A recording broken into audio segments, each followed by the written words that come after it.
If you know me, you know I do not generally read romance, but I'm also kind of up for anything. So sometimes I find a hidden gem, and mostly I find romance subplots in other genres that I don't mind.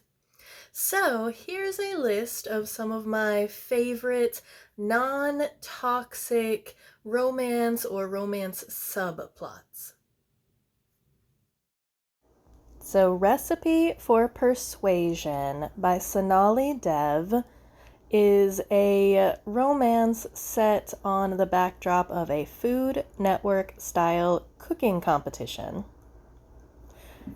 It is part of a series, but you can also read it as a standalone. Then some cozy mystery recommendations. Chef to Go by Denise Swanson.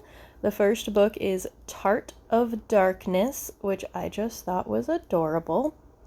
This is about a woman who was working in HR and was very unhappy. So when her mother's sorority sister leaves her anything in her will, she ends up changing her life, starting a catering business, and finding love. And then the Whiskey Business Murder Mystery series by Melinda Mullet is what got me into cozy mysteries.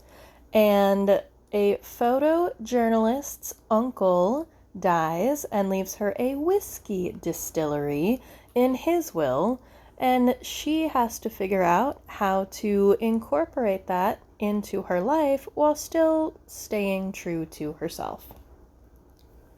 Then some science fiction recommendations with small romantic subplots. The Autobiography of Catherine Janeway by Una McCormick. And Captain Janeway was such a role model to me growing up. She was so strong, but she also had love and loss in her life.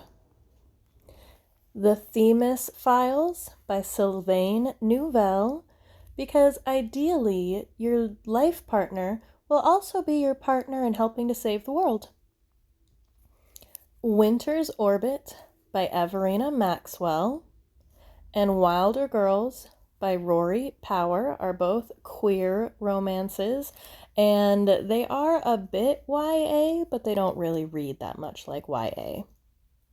The One by John Mars is about a DNA test, and what if you could find your fated match based on your DNA? And what will happen if something like that happens? Relationships falling apart, families falling apart, and people really finding true love. Then some fantasy recommendations. I'm late to the party on this one, I know, but Legends and Lattes by Travis Baldree. And then The Utterly Uninteresting, Unadventurous Tales of Fred the Vampire Accountant by Drew Hayes. And Fred and Crystal are my OTP. I love them so much. And Greta Van Helsing, the series by Vivian Shaw, is about a Van Helsing who does not hunt vampires. She is a doctor for all the things that go bump in the night, vampires, mummies, etc.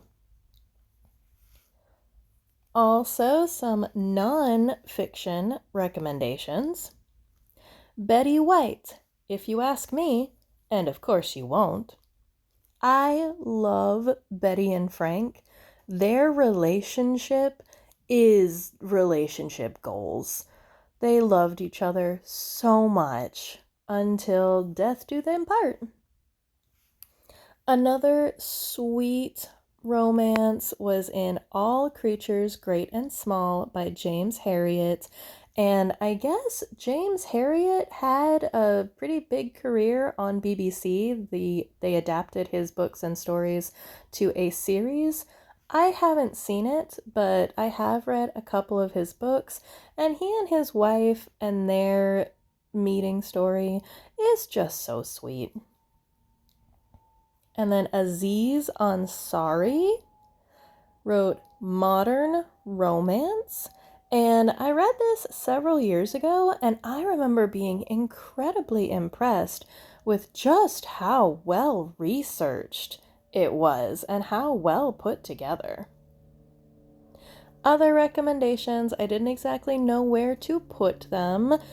So historical fiction, The Price of Salt by Patricia Highsmith. This is the original queer romance. This came out a long time ago and it was very influential in a lot of future literature and its portrayal of queer romance. And another one that doesn't really fit into fantasy, it doesn't really fit into historical, is How to Stop Time by Matt Haig.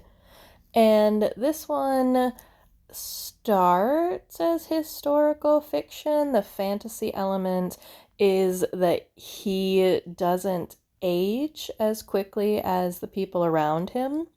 So he gets to see the people that he loves potentially die around him and try to find a love that really is eternal, like all of us do.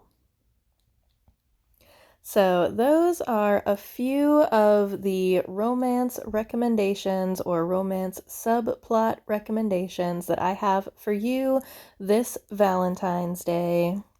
Again, romance isn't a major focus in my life or in my reading life, but it can be something nice to spice things up once in a while. So this Valentine's Day, remember to take care of yourself, remember to breathe, and remember to keep your head up.